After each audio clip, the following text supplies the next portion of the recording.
안녕하세요. 저는 서울에 살고 있는 중년의 여성입니다. 이렇게 글을 쓰게 된 데에는 각자의 이유가 있겠지만 저는 시댁 이야기를 전하고 싶어서 글을 쓰게 되었습니다. 여러분이 지내고 계시는 10월드는 어떠신가요? 제가 겪어온 10월드는 만만치도 않았고 순순치도 않았습니다. 한마디로 유별나고 피곤하고 지치는 10월드였죠.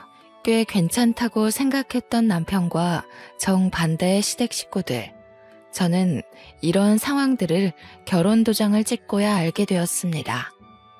남편은 여우같이 어떤 내색 하나 없이 가족들이 다 평범하고 화목하다는 듯이 이야기를 했었는데 말이죠. 시댁은 왜 이렇게 저희들에게 시련을 안겨주는 걸까요?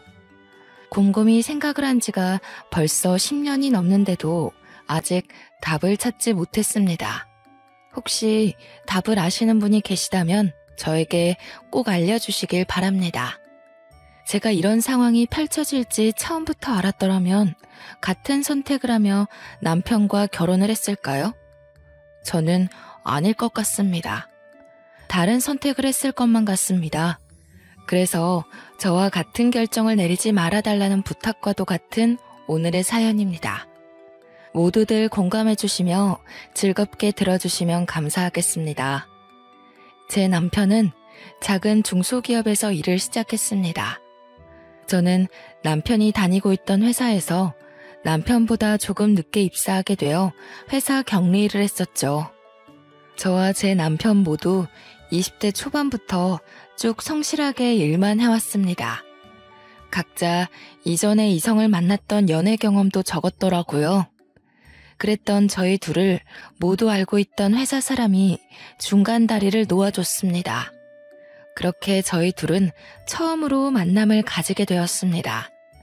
사실 그렇게 만나서 결혼까지 하겠어? 하는 마음으로 가볍게 나갔던 자리였는데 어떻게 사람 관계라는 게 정말 한 치 앞도 알 수 없는 것 같습니다. 그렇게 부담스럽지 않은 마음으로 나가게 된 자리에서 미래를 약속하는 남편을 만나게 될 것이라고는 상상도 하지 못했기 때문이에요. 서로 큰 기대가 없이 회사 사람의 부탁으로 나갔던 자리에서 의외의 호감을 가지게 된 저희 둘은 그 다음 식사 자리를 약속하고 헤어지게 됐습니다. 그렇게 저희는 연애라고 하기에는 너무도 짧았던 몇 번의 만남과 데이트라고 하기에는 너무 소박했던 식사 자리를 가지며 서로에 대해 알아가게 되었죠. 대화를 나누어 볼수록 남편은 지극히 평범한 가정에서 살아온 사람이었어요. 제가 당시에 20대밖에 되지 않긴 했었지만 평범하게 사는 것이 어떤 것보다 제일 어렵다는 생각이 들었었기 때문에 몇 번 만나면서 평범한 환경에 적당한 벌이, 남들 보기에 멀끔한 인상을 가진 사람이라는 것이 저에게는 메리트 있게 느껴졌습니다. 괜찮은 사람이라는 생각이 들었던 것이죠. 남편도 무던하면서도 쾌활한 제 성격이 마음에 들었다고 했습니다. 남편이 하는 어떤 이야기에도 방긋방긋 잘 웃어주는 사람이어서 특히나 좋았다는 이야기를 자주 했습니다. 그렇게 저희는 몇 번의 만남 후에 빠르게 상견례를 했어요. 저도 남편 쪽도 크게 미룰 것은 아니라는 의견이었던지라 생각보다 속전속결로 이루어지는 상황이 차라리 좋았네요. 어떤 일이 있을지라도 서로를 믿고 가정을 꾸려가자는 일념하에 어렵사리 모아온 적금도 깨서 저희 둘이 모은 자금으로 결혼식을 올리게 되었습니다. 정말 뿌듯했죠. 그리고 양가 부모님도 참 저희를 기특하고 대견하게 여기셨습니다. 우리가 모은 돈으로 결혼식을 올릴 수 있다는 것이 얼마나 뿌듯한 일인지 모르겠어. 내 주변 친구들만 봐도 각자 부모님께 손을 벌리는 일이 다반사더라고. 우리는 우리 힘으로 처음부터 해낸 거니까 정말 끝까지 잘 살아봐요. 그리고 적금은 아깝게 깨긴 했지만 이제 결혼하고 신혼생활하면서 다시 빠듯하게 모으면 될 테니 너무 걱정 말자고요. 그래. 그렇게 하자. 정인이 네가 그렇게 알뜰살뜰하게 지내온 줄 몰랐어. 정말 네 덕이 크지. 고마워. 우리 힘으로 이렇게 식을 올릴 수 있을 거라 생각도 못했는데 너에게 감사하지. 나랑 결혼해줘서 고마워, 정윤아. 네, 그렇습니다. 적금도 남편보다 제가 더 많이 모았고 그 아까운 적금을 깨서 결혼 자금으로 다 털어서 썼던 것이죠. 저는 아깝다는 생각은 전혀 하지 않았습니다. 돈이야 모으면 금방 모을 수 있고 행복한 우리 가정이 최우선이었기 때문이죠. 하지만 저희 부부에게 가장 큰 산은 결혼식이 아니었죠. 지금도 그렇지만 신혼부부에게 가장 난제는 집을 구하는 것이라는 것에 모두 동의하실 것이라 생각해요. 저희 둘이 함께 다니던 회사가 서울에 위치해 있어서 최대한 서울에 있는 집을 구하고 싶었어요. 하지만 부동산을 몇 번을 돌아보고 발품을 팔아도 도저히 서울에서 집을 구하는 것은 어려운 일이더군요. 그래서 저희 수중에 있는 돈으로 가능한 곳을 찾다 경기도 지역으로 빠지게 되었습니다. 아, 여보, 어떡해 해요.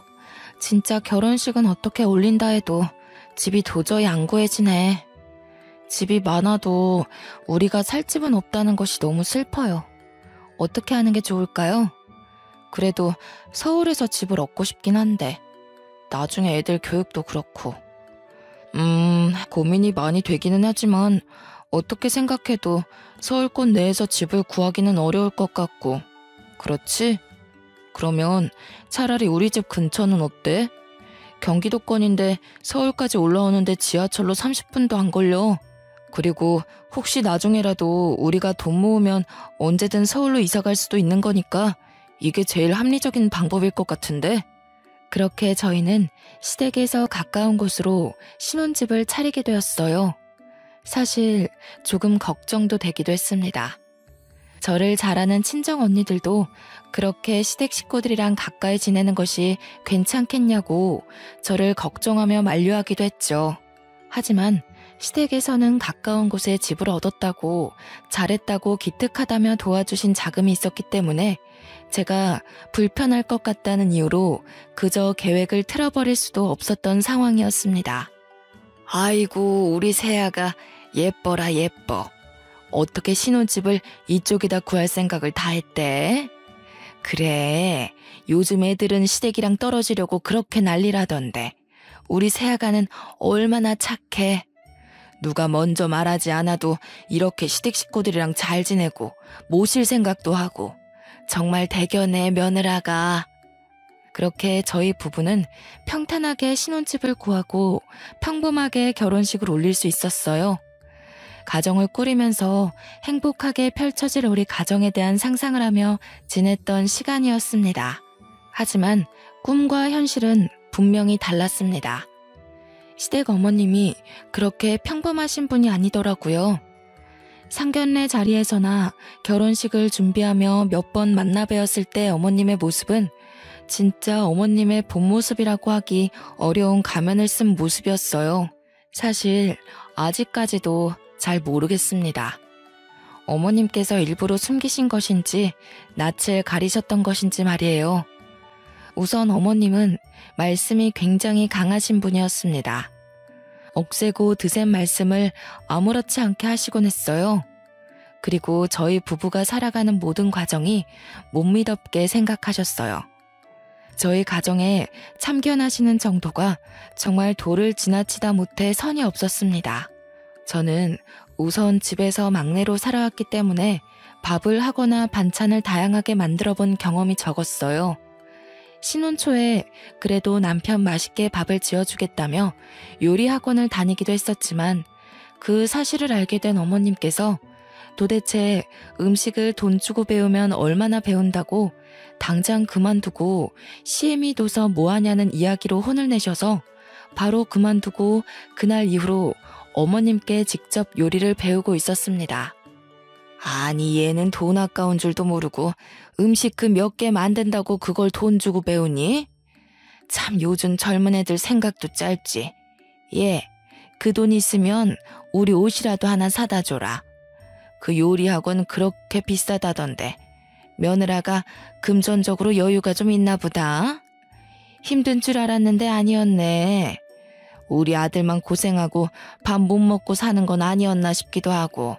사실 저도 남편과 함께 출퇴근을 하고 있는데 퇴근 후에 따로 시댁을 찾아가서 어머님께 요리를 배우고 그날 만든 음식을 그대로 싸서 저희 집으로 가져가는 것 정말 쉽지 않았습니다. 게다가 어머님께서는 아들내미 밥 먹이는 거 식지 않게 따뜻하게 먹여야 한다면서 꼭 저를 그렇게 닥달하시고 굼뜨다고 빨리빨리 챙겨서 어서 가라 이야기를 하시곤 했어요. 저도 이 집의 식구가 된 건데 아들만 챙기시는 어머님. 마음이 울적했지만 남편을 생각해 주시는 마음은 한편으로는 감사했고 어머님도 피곤하실 텐데 제가 요리하는 것을 알려주시는 것도 감사한 마음도 있었기 때문에 그냥 그러려니 넘어가려 노력했답니다. 또 한 번은 제가 빨래를 집안에 널어두고 출근을 했었는데 집에 돌아와 보니 널어둔 빨래가 사라졌지 뭐예요. 이게 뭐지? 도둑이 든 건가? 싶은 마음에 너무 놀라서 남편을 붙잡고 큰일 났다, 도둑이 들었나 보다 이야기를 하며 집을 차근차근 봤는데 없어진 것은 오직 빨랫감이었습니다. 이게 뭔가 싶어서 설마 하는 마음에 옥상으로 향했네요. 저희 빨랫감들이 다 옥상에 다시 널려 있었던 것입니다. 너무 충격을 받은 저는 이게 무슨 상황인가 싶어서 넋을 놓고 있었는데 생각해보니 저희 집 열쇠를 가진 사람은 저와 남편뿐이었습니다. 남편에게 혹시 몰라 이야기를 했어요. 여보, 나는 다른 사람한테 열쇠 준 적 없는데 당신 혹시 다른 사람한테 열쇠 준 적 있어요? 그게 미리 말했어야 하는 건데. 남편이 그렇게 뜸을 들이며 하는 말이 더 가관이었습니다. 시댁 어머님께 열쇠를 카피해서 넘겨드렸다는 거예요. 그것도 제 의사도 묻지 않고 그냥 그렇게 넘겨드렸다는 사실이 참 놀랍고 기가 찼습니다. 아니 여보, 그게 무슨 소리야? 나한테 그런 이야기 한 적 없잖아. 그게 어쩌다가 그렇게 되어버렸네. 엄마가 우리 집 살림 좀 도와주겠다잖아. 도와주시겠다는 것을 싫다고 거절할 수도 없고 당신한테 말했다가는 당신이 팔짝 뛰면서 싫어할 게 뻔하고. 아니, 그렇다고 해도 나한테 아무 이야기도 없이 그렇게 마음대로 할 일이야 그게? 집 열쇠를 드리는 게? 드렸으면 드렸다고 나중에 말할 수 있었잖아. 도대체 여보는 나랑 사는 거야, 어머님이랑 사는 거야? 그렇게 저희 부부는 부부싸움이라는 것을 하게 되었습니다. 아주 자연스럽게 주로 시댁 문제로 말이죠. 저희 부부 사이 문제로 싸웠다면 억울할 것도 없습니다. 서로 고치고 서로 잔소리하며 맞춰나갈 문제이기 때문이에요. 하지만 예상치 못했던 시어머니의 참견은 끝이 없었어요. 가장 이해하기 어려웠던 사건을 소개해드리려 해요. 시댁과 가까운 곳에 신혼집을 차려서 이사를 갔음에도 주택에서 지내시던 시댁 어머님이 방을 내어줄 테니 집으로 들어오라는 말씀을 하셨습니다. 동씨가, 며느라가, 어차피 이렇게 가까이 지낼 거 뭐하러 그 집서 고생을 사서 하니? 돈은 돈대로 나가고 그냥 우리 사는 집에 들어와. 방도 동식이 살던 방 하나도 안 치우고 그대로 있어서 며느라가 집만 챙겨서 몸만 들어오면 된단다. 같이 살면 얼마나 좋니? 밥도 오손도손 먹고 이야기도 많이 하고. 너희 직장 다니면서 피곤하지 않니? 애미가 되어서 밥 좀 차려주고 따스한 음식 먹이고 빨래도 하고 챙겨주고 싶어서 그렇지. 너희 고생 덜 시키려고. 어머님께서는 저희를 덜 고생시키고 더 배려해 주시려는 마음이시라고 하더군요. 하지만 저는 도무지 이해가 어려웠습니다. 시댁과 이만큼 가까이 지내게 된 것도 엄청난 고민 끝에 들어오게 된 것이기 때문이죠. 어머님께서는 어디까지 원하시는 것인지 들어와서 사시는 것까지 원하시다니. 달콤할 것만 같았던 신혼생활은 어느새 불편한 현실이 되었고 저희 부부는 끊임없이 삐걱거리며 부부싸움을 했었죠. 여보, 어머니 얘기는 이해가 되긴 하지? 어떻게 생각해? 맨날 부정적으로 생각하지 말고 대화를 해보자, 이성적으로. 아니, 내가 이성적이지 않다는 이야기야? 그리고 대화를 시작하기도 전에 내가 부정적이라는 이야기를 못 박아버리면 내가 무슨 이야기를 어떻게 하라는 거야? 우리 결혼한 지 얼마 됐어? 10년이 된 거야, 20년이 된 거야? 아직 신혼이잖아, 우리. 어머님 댁에 가까이 지내는 것만으로도 충분히 스트레스 받으면서도 감사하게 잘 지내고 있는데 내가 어떻게 더 양보하라는 거야? 그래, 당신 마음이 서운한 거야, 알겠어. 그거 모르겠다는 거 아니잖아. 어머니가 왜 들어오라고 하시겠어? 거리도 가깝고 어머니가 왔다 갔다 하시면서 우리 집안 살림 도와주시고 밥 해주시고 그러면서 전셋집 살아갈 바에 그 돈은 빼서 우리 비상금으로 갖고 있고 나중에 더 좋은 집 사면 되잖아. 생활비도 아끼고 엄마 밥 먹고 얼마나 좋아? 퇴근하고 편안하게 쉴 수 있는 거잖아. 우리 지금 퇴근하고 얼마 못 쉬고 집안일 하다가 지쳐서 자잖아. 이게 뭐야? 아니 그래서 어머님 댁으로 들어가겠다고? 귀엽고 그러시겠다는 거지? 부부싸움을 하는 것도 지치는데 남편은 진짜 남의 편인지 뭔지 자기 엄마 편을 그렇게 들어대는 것이었습니다. 아니 신혼인데 적어도 이 짧은 시기만이라도 제 편을 들어줘야 하는 게 맞지 않나요? 남편 꼬락서니가 너무 화가 나고 열이 받았어요. 남편은 계속 시댁 어머님께서 당신 생각이 분명히 있어 불렀을 거라며 끝까지 엄마 편을 드는 거예요. 저는 그래 좋다, 네 맘대로 해라 하는 심보로 화가 나서 친정언니네로 피신을 했어요. 언니, 나 진짜 너무 힘들어. 도대체 시댁이란 게 원래 이런 거야? 이렇게 피 말리는 게 시댁인가? 우리 엄마도 우리 집 열쇠 안 갖고 있는데 왜 시어머니만 우리 집 열쇠를 갖고 있어야 해? 내가 왜 다 참아야 하고 남편 좋으라고 요리학원 다니는 것도 그만두고 시어머니 밑에서 눈치 보며 요리를 배워야 하는 거냐고.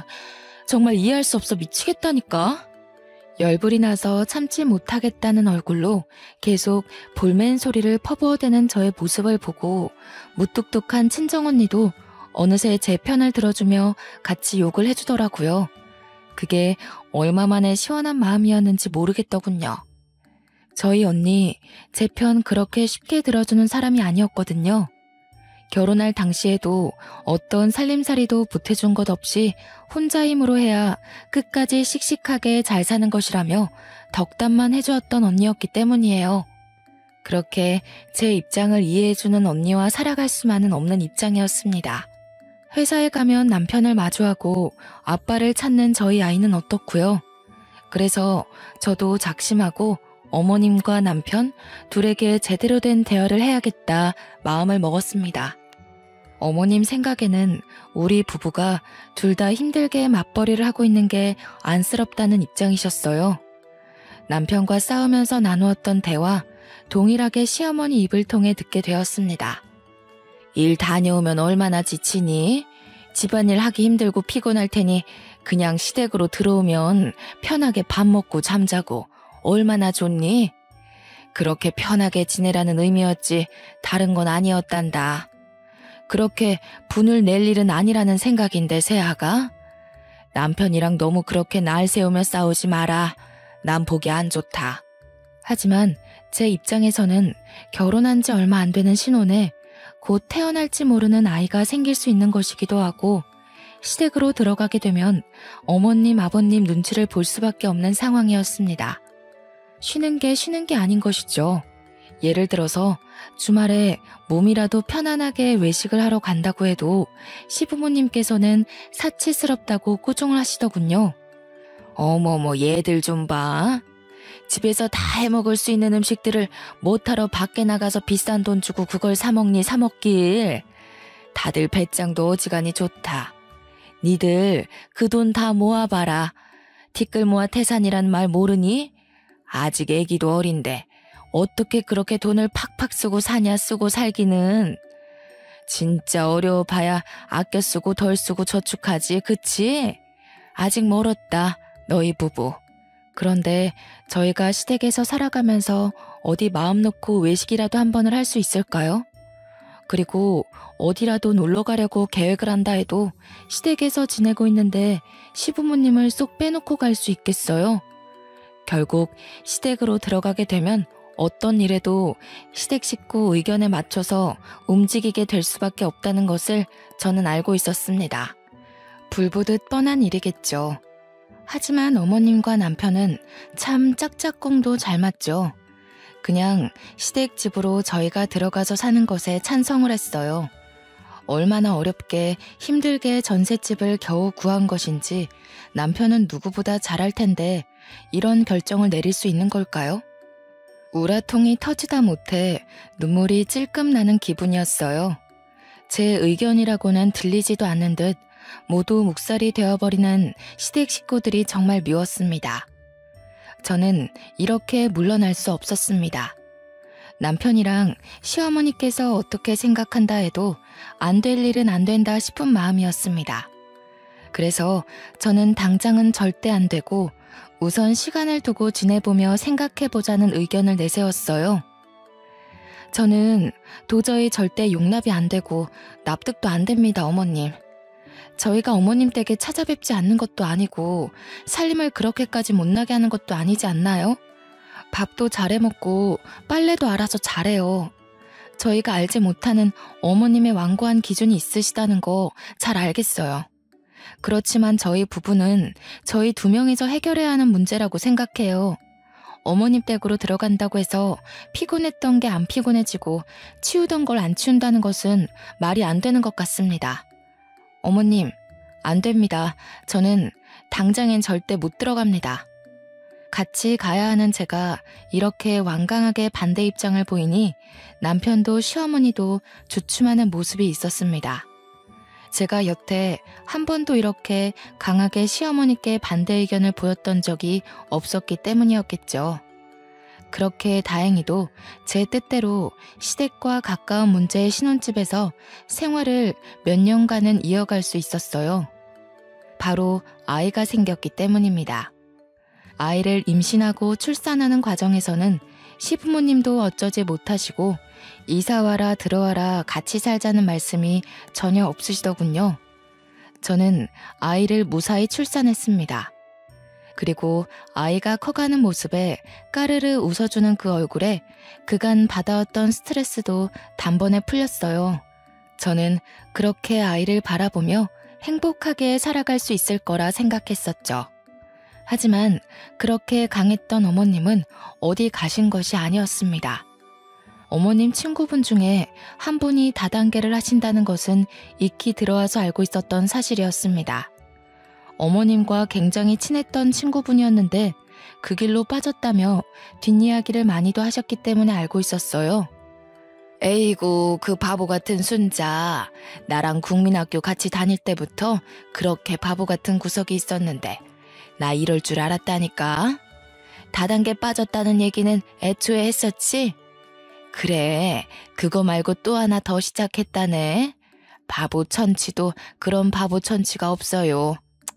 인생 그렇게 낭비하지 말라고 그렇게 말려도 애가 말을 들어야지. 원참. 지 인생 그렇게 쉽게 말아먹는 것도 능력이다, 능력이야. 난 그냥 손들라고. 순자, 내가 아무리 뭐라 해도 안 들어. 그렇게 순자라는 친구분 욕을 많이 하셨던 시어머니셨죠. 하지만 한순간 태도가 180도 바뀌시더라고요. 사람이 그럴 수 있나 싶을 정도였습니다. 어머님이 어느 순간 다단계에 빠지셨던 것이었습니다. 친구분 중에 순자라고 하시는 분이 새로 시작했다고 하는 그 사업에 같이 뛰어드셨던 것이었습니다. 하지만 어머님께서는 그 일이 다단계라는 사실을 전혀 인식하지 못하셨죠. 아니, 내가 그렇게 순자 욕을 했었는데 내가 미쳤었지. 순자 좋은 일 하고 있더라고. 무슨 사회공헌? 그런 것도 하고 돈을 겁나게 쓸어 모으던데 알고 보니 누이 좋고 매부 좋은 그런 일을 하고 있더라고. 나도 돈 벌고 순자도 돈 벌고 같이 돈 벌고 같이 부자 되는 그런 일이었어. 진짜 내가 멍청했지. 나쁠 게 하나 없는 괜찮은 일이었는데 이제야 시작하다니. 아이고 아까워라. 이런 말씀을 하시면서 은근히 투자에 대해 말씀을 하시는 것이었습니다. 시작은 이미 하셨는데 더 나은 투자를 받아서 파일을 키우고 제대로 해보고 싶으시다는 것이었습니다. 그러면서도 저희 부부에게 투자금을 조금만 빌려달라고 하시는 거예요. 저는 당연히 결사반대했습니다. 어머님께 그런 식으로 말씀드리면 안 되는 것은 알고 있었지만 직설적으로 다단계에 대해 안 좋은 이야기를 직접 말씀드렸고요. 어머님, 지금 무슨 일을 하고 계신지 알고 계세요? 그 좋다는 거 다단계예요, 다단계. 다 허울만 좋은 사업이지 다단계라고요, 어머니. 어머님 친구분이 다단계 하신다고 그렇게 욕하시고 미워하고 걱정하셨던 건 생각 안 나세요? 그런데 어떻게 이렇게 갑자기 투자까지 위험하게 하시면서 다단계를 해보시겠다는 거예요? 정신 차리세요, 어머님. 진짜 저희 집안 다 말아먹으면 어머님께서 책임지실 수 있으세요? 있는 재산 없는 재산 다 눈앞에서 한순간에 사라질 수 있는 심각한 일이에요, 어머니. 진짜 그만하셔야 해요. 저는 남편에게도 호소를 했어요. 어머니께서 다단계에 빠지신 것 같으니 어서 그만두시라고 해야 한다고 말이죠.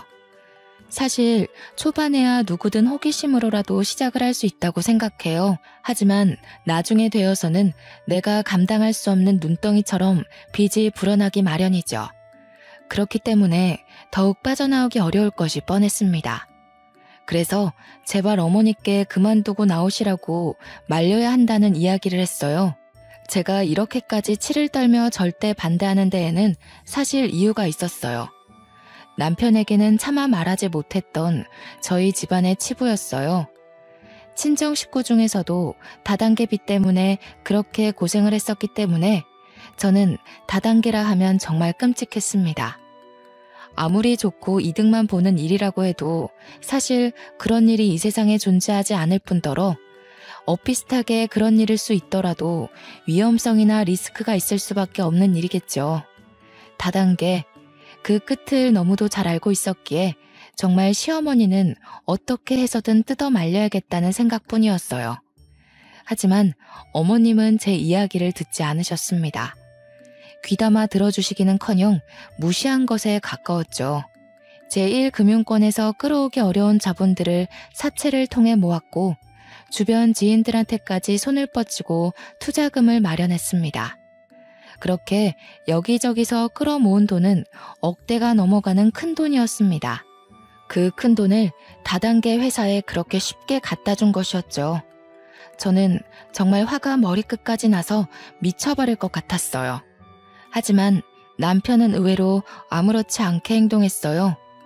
뭔가 이상하다 싶은 마음에 저는 계속 떠보고 물어봤네요. 여보, 어머님 다단계인 거 알고 있는 거 맞지? 그걸 알고도 어떻게 그렇게 천하태평이야? 말이 안 되잖아, 여보. 그거야 알고 있지. 어떻게 모를 수가 있겠어? 그거야 그런데 내가 침착한 게 뭐가 문제 있는 건지는 모르겠네. 아니 여보, 어머님 다단계 더 깊게 하시기 전에 뜯어 말려야 할 거 아니야.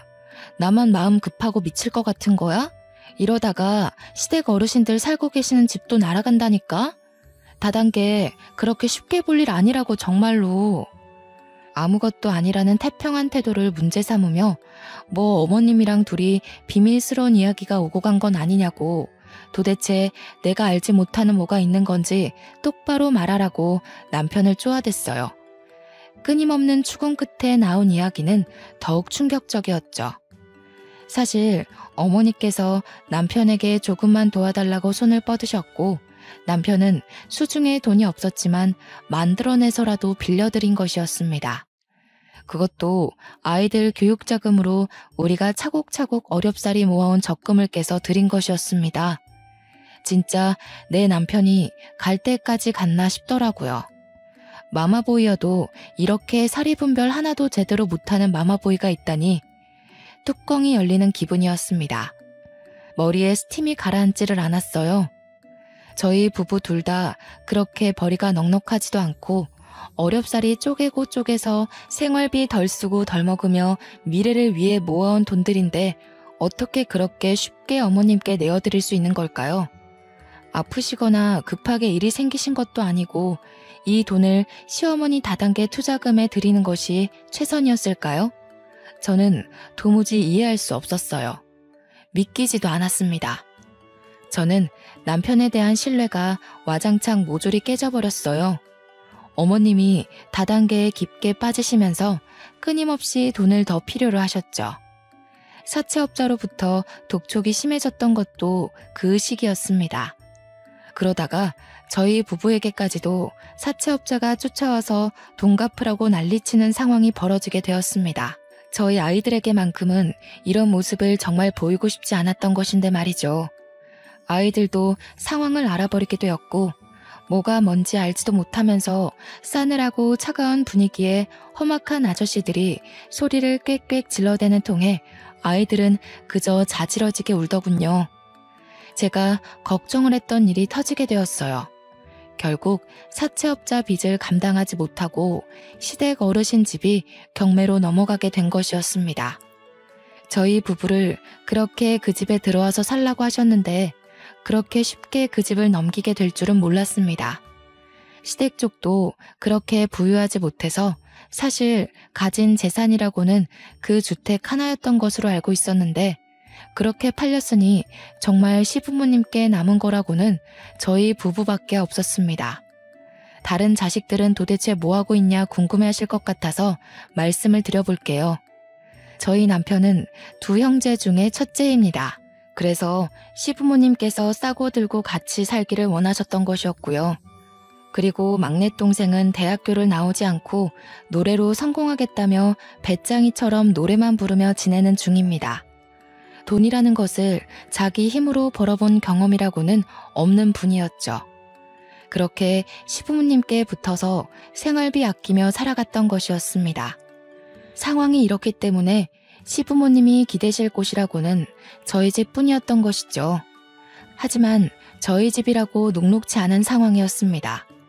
우선 모아둔 적금이라고는 이미 남편이 저 몰래 어머니께 가져다 드렸고 살고 있는 집도 전셋집에 겨우 연명하며 살아가고 있었어요. 이런 저희 집임에도 시부모님은 얹혀서 지내실 생각을 하셨습니다. 그리고 도련님도 오갈 데가 없어지게 된 상황이니 저희 집으로 얹혀 사실 생각을 당연히 하셨던 것이었겠지요. 아, 우리 집 이렇게 될 줄은 꿈에도 몰랐네.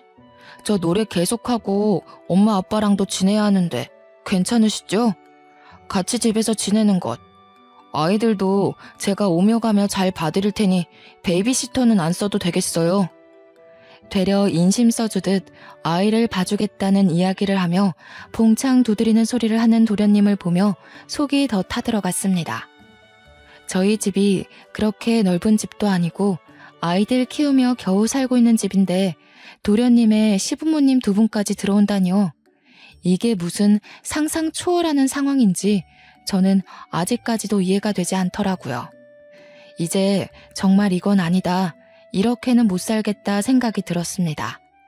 나를 속이고 다단계 투자금으로 적금을 빼주고 시댁에서는 다단계로 집이 경매에 넘어가고 빚은 왕창 생겨서 저희까지 사채업자에 시달려야 한다뇨. 생각만 해도 너무 끔찍하지 않나요? 우선은 제가 할 수 있는 일을 해봐야겠다 싶어서 별거를 하자고 남편에게 통보를 하고 아이들을 챙겨서 나왔습니다. 그렇게 당당하게 나왔어도 사실 제가 아이를 데리고 갈 수 있는 곳은 거의 없었습니다. 사채업자가 저희가 살고 있는 집, 시댁 어머님 집까지도 다 꿰차고 있었거든요. 여보, 나 더 이상은 한 지붕에서 못 살겠어. 사채업자는 왜 저렇게 끊임없이 끈질기가 구는지 모르겠고 사실 어머님이 사채 쓰신 것부터가 이해가 안 되는데 다단계는 또 계속 하시는 거잖아. 집안을 살려보시겠다 하면서도 다단계를 계속 하시는 것이 정말 말이 된다고 생각해? 이게 무슨 논리야? 당신도 어머니 말에 동의하는 거야? 왜 맨날 엄마 이야기만 하면 말이 없어지는 거야? 벙어리야? 엄마랑은 그렇게 쿵짝이 잘 맞아서 서로 돈도 다 빌려주고 나한테 안 한 얘기도 많잖아. 나 정말 못 살겠어. 당분간 애 데리고 나가서 지낼게. 그런 줄로만 알아. 어차피 회사에서 얼굴 보니까 괜히 나 찾겠다고 들쑤시고 다니지 말고. 그래서 우선은 친정 언니네로 아이를 데리고 피신을 갔었죠. 아이는 저희가 도망쳐 나온 집 근처 학교를 다니고 있었던 상황이었습니다. 그래서 언니네 집에서 아이 등하교를 매일같이 도와줬어야 했습니다. 저는 새벽 4시에 일어나서 아이 밥을 챙기고 회사 갈 준비를 해서 아이를 새벽같이 등교시키고 나서야 저도 회사로 출근하는 일정을 몇 달간 반복했습니다. 매일 아침 전철은 또 왜 이렇게 전쟁 같은지요? 아이를 데리고 타기에 숨이 막히고 아이한테도 정말 못할 짓을 하는 것 같아 너무도 미안한 마음이 컸어요. 정말 딱 죽을 것 같다는 표현이 적절한 상황이었습니다. 참기 어려운 고통이었습니다. 아이를 키우는 것부터 별거하고 있는 상황에서 회사에 출근하면 남편 얼굴을 마주해야 한다는 것이 힘들었습니다. 아이를 낳고 나이도 먹고 이직하기 어려운 상황에 제가 답답하기만 했습니다. 회사 하나 마음대로 못 그만두고 못 옮기고 있는 제 처지가 참 딱하더군요. 차라리 빠르게 이혼 도장 찍고 나라 도움이라도 받으며 사는 것이 나아도 낫겠다는 생각뿐이었어요. 맨날 남편이랑 시댁 식구들 사채업자를 피해 다니는 것이 너무도 끔찍했고 아이에게도 너무 큰 상처라는 생각이 들어서 정말 눈물나게 미안했습니다. 저는 남편과 진지하게 대화를 했어요. 남편은 자기 엄마를 버리고 남남처럼 살아갈 생각은 정말 추호도 없더군요. 끝까지 엄마가 불쌍하다며 엄마는 혼자라는 둥 말도 안 되는 소리를 하는 것이었습니다. 정말 마마보이는 변하지 않더라고요. 이런 남자가 어떻게 양육권 주장을 할 수나 있겠습니까? 절대 못하겠죠. 내 새끼는 내가 키워야겠다는 것도 결국 합의를 했고 이혼 도장을 찍게 되었습니다. 저는 이혼으로 제 결혼을 끝마치게 될 것이라는 것은 예상하지 못했던 일이었어요. 저에게 이런 일들이 벌어질 것이라는 것도 생각해 본 적도 의심해 본 적도 한 번이 없습니다. 하지만 이혼으로 끝을 마친 것은 개인적으로는 마음 아플 수 있는 일이었지만 저와 제 자식에게는 새로운 계기이고 시작이고 출발이 되었습니다. 저는 이혼 후 곧장 퇴사를 했습니다.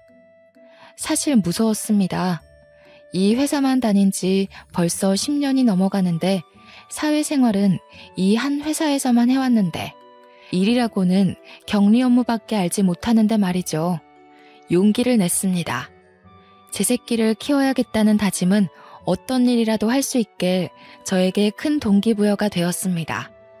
더 맛있는 음식을 먹이고 더 좋은 옷을 사입히고 더 좋은 학원을 보내고 교육을 받게 하리라 다짐을 하며 열심히 살았네요.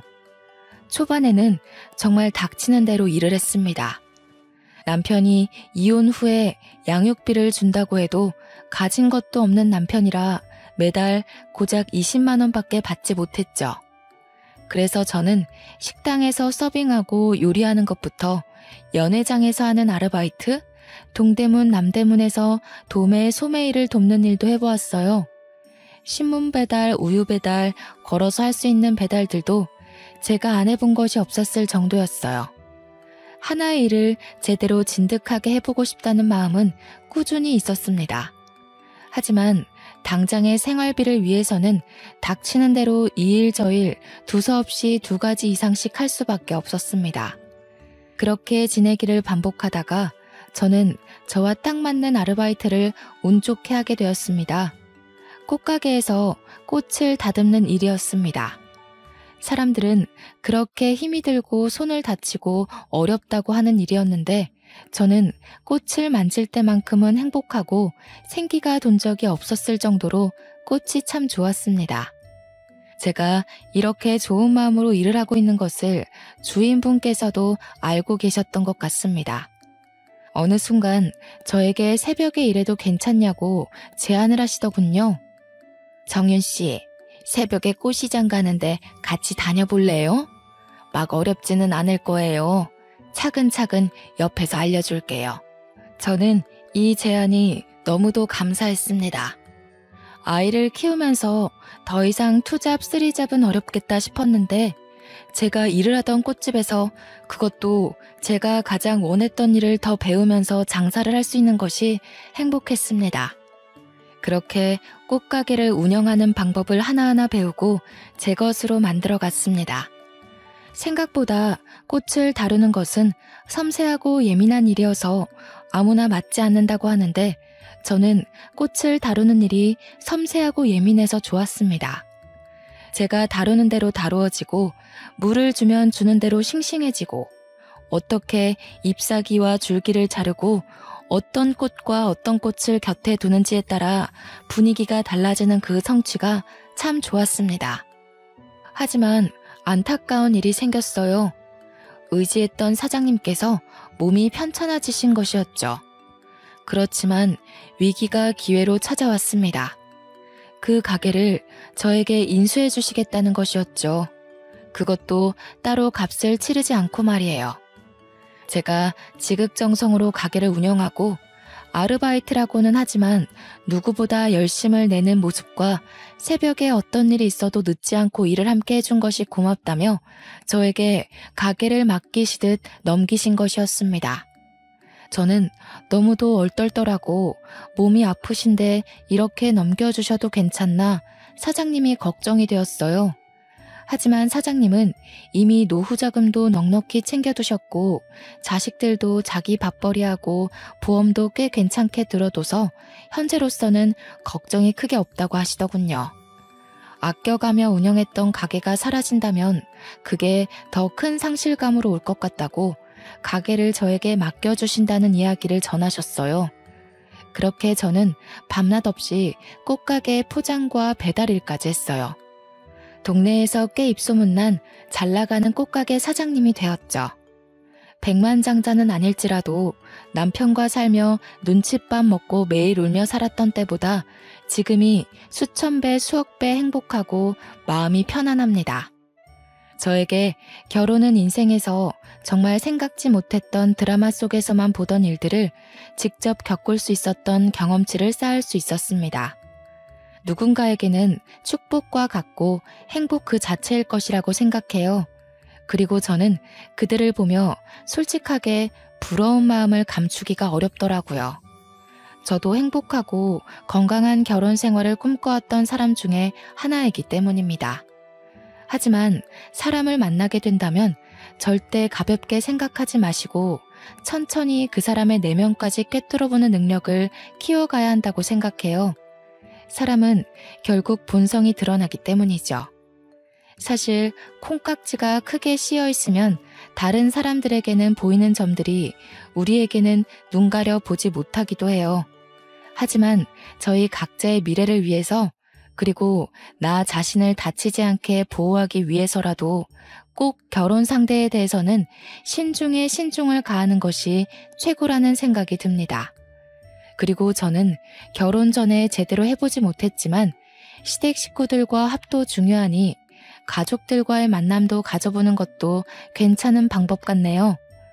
모두들 저 같은 마마보이 절대 만나지 마시고 행복하게 꽃길만 걸으세요. 이야기 들어주셔서 감사합니다.